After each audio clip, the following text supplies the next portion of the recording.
Welcome to LC Screen Talk. My name is Larry, and this is my review of Wonder Woman 1984.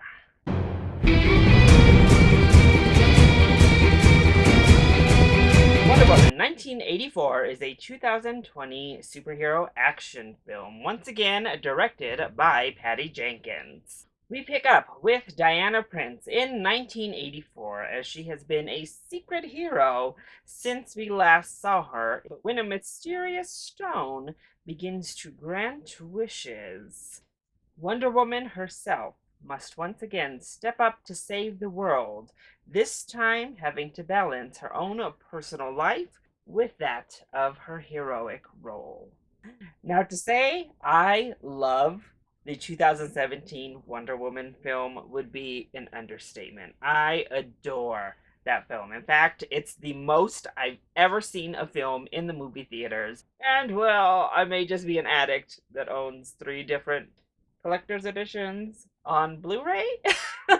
Nevertheless, I was pumped for Wonder Woman 1984. Gal Gadot is wonderful in the role after so many of us had some doubts or worries heading into her casting. Patty Jenkins did a fabulous job with that original film, and these trailers looked like a whole lot of fun. So while I was sad I couldn't see this on the big screen, as theaters here in my state are not open currently, I know, I was so thankful to Warner Brothers for the opportunity to screen this in advance of its Christmas Day release, both in theaters and on HBO Max. And what can I say? I really enjoyed Wonder Woman 1984. While I don't think it's as good as Wonder Woman, it is a whole lot of fun and well worth the watch. So, let's go ahead and talk about the positives first. And I'm going to begin with Patty Jenkins because I think she is the formula that elevates these films, and particularly she's the formula and the through thread from the first film to this sequel that elevated this sequel to something really enjoyable and really special, honestly. What I think Jenkins does so well in both films is capture the heart and capture this hope and humanity that not only fits so well within Wonder Woman's character, but makes these viewing experiences really something special to behold. And that's ever present in this film. At times, and for some, it may feel a bit overly sentimental, but I thought it really elevated the otherwise really bright, really comic book-esque film that we were presented.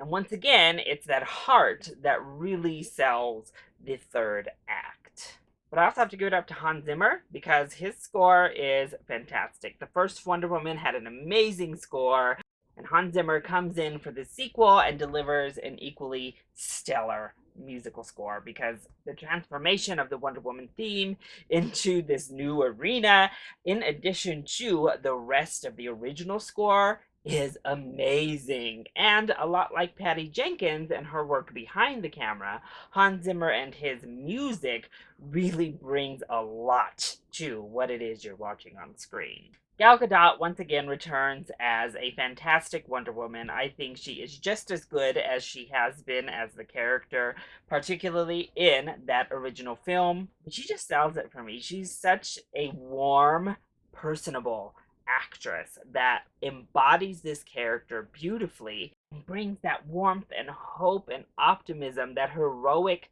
feature, to the screen as this character. Once again, Chris Pine is also lovely, but we get Kristen Wiig, who kills it in this film. I thought she was actually wonderful, whether she was in full cheetah mode or just as Barbara.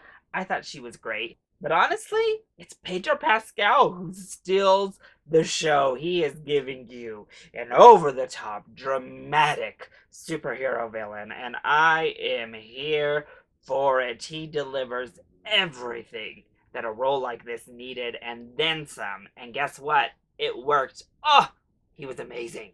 But I also love the aesthetic of this film. We are given a bright, vibrant, joyous comic book film that works beautifully. At times it hedges on campy, at times it hedges on being overly optimistic and comic booky, but Patty Jenkins really toes the line beautifully on that front. And the action set pieces are a blast. Now, it's not as action packed as you might think, particularly from those trailers and then from this runtime, because it is quite the lengthy film. However, when we do get those big action moments, they are magnificent. And when we get those awe inspiring moments, they are magnificent. I also love the crux of the story. It is out there, it is wild, but it gives us a really believable reason for everything to happen that takes place in the film. Particularly, it gives us a believable crux for Diana to have obstacles to overcome. Diana's story arc in the film, I think, works really, really well with her own personal stakes and her own personal desires. They give her character some nice coloring.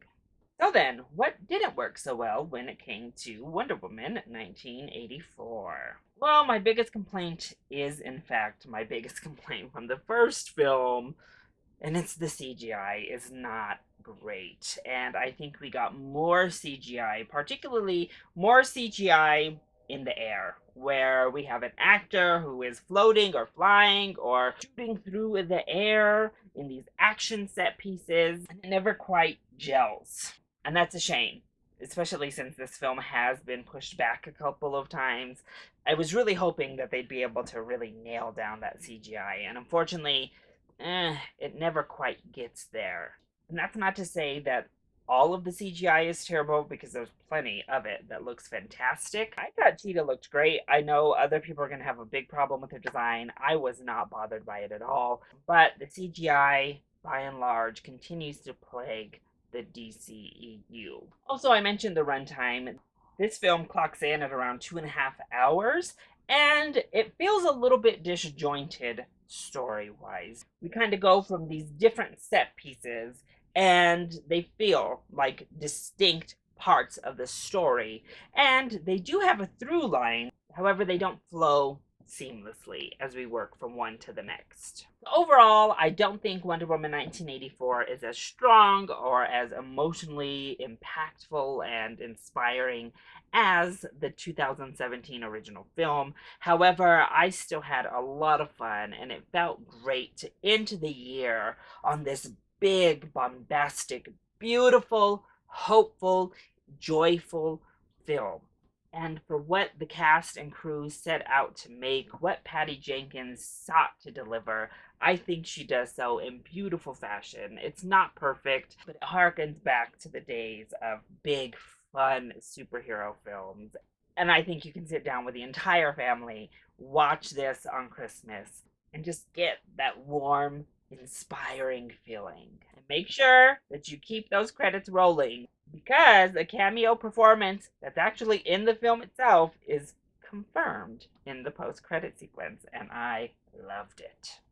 So definitely, if you have HBO Max, you're already going to watch this. Let's just be real. And otherwise, I think this is worth the 1-month subscription to go ahead and check out Wonder Woman 1984. So, that is my review of Wonder Woman 1984. I hope you enjoyed it. If you did, go ahead, click like down below, and subscribe to the channel so you are always up to date on my latest videos. Also, join in on the discussion. Are you excited to see Wonder Woman 1984? Once you do see it, make sure to let me know your thoughts, either in the comment section down below, or you can hit me up on Twitter. I love you all so much for your continued support. Mwah! Thank you for watching, and I'll see you next time. Bye!